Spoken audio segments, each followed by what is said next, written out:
Dampak longsor yang terjadi di Jalan Lintas Kabupaten Lahat, Kota Pagar Alam, Sumatera Selatan membuat ruas jalan di kawasan tersebut saat ini mengalami penyempitan lantaran sedang dilakukan perbaikan jalan.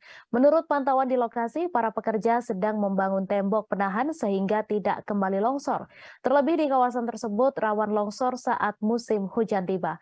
Untuk informasi selengkapnya akan disampaikan langsung oleh wartawan Sriwijaya Pos, Edi Amin, yang kini sudah terhubung bersama kami. Silakan rekan Edi. Baik, Mei, dapat kami sampaikan bahwasannya di Kabupaten Lahat beberapa waktu lalu, tepatnya di Jalan Lintas Lahat Pagar Alam, Provinsi Sumatera Selatan terjadi longsor sekitar 50 meter, tepatnya di Desa Jati, Kecamatan Pulau Pinang, Kabupaten Lahat. Longsor ini terjadi pada malam hari bersamaan dengan hujan saat itu terjadi cukup deras di wilayah tersebut.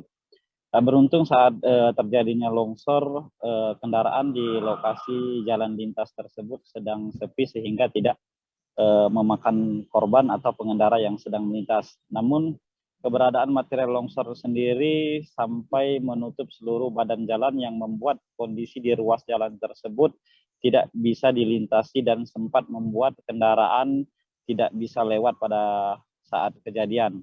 Kemudian pemerintah provinsi langsung bergerak cepat dengan menurunkan beberapa alat berat untuk membersihkan seluruh material longsoran yang hampir saja menimpa rumah korban yang ada di lokasi tersebut. Dan saat ini perkembangan longsor sendiri setelah dilakukan perbaikan atau pembangunan tembok penahan di sisi badan jalan sehingga material longsoran dan kendaraan bisa melintas. Hanya saja untuk sementara lokasi badan jalan ditutup satu arah sehingga pengendara diimbau lebih waspada dan bisa bergantian melintasi di kawasan tersebut. Kami dapat sampaikan di kawasan Pulau Pinang sendiri merupakan salah satu titik rawan longsor terjadi di Kabupaten Lahat, terutama pada masa atau musim hujan terjadi. Tahun ini sudah beberapa kali terjadi longsor agar pengendara lebih waspada dan berhati-hati saat melintas. Demikian kami kabarkan, Mei, dari Kabupaten Lahat, Sumatera Selatan. Baik, terima kasih rekan Edi Amin atas laporan Anda. Selamat bertugas kembali.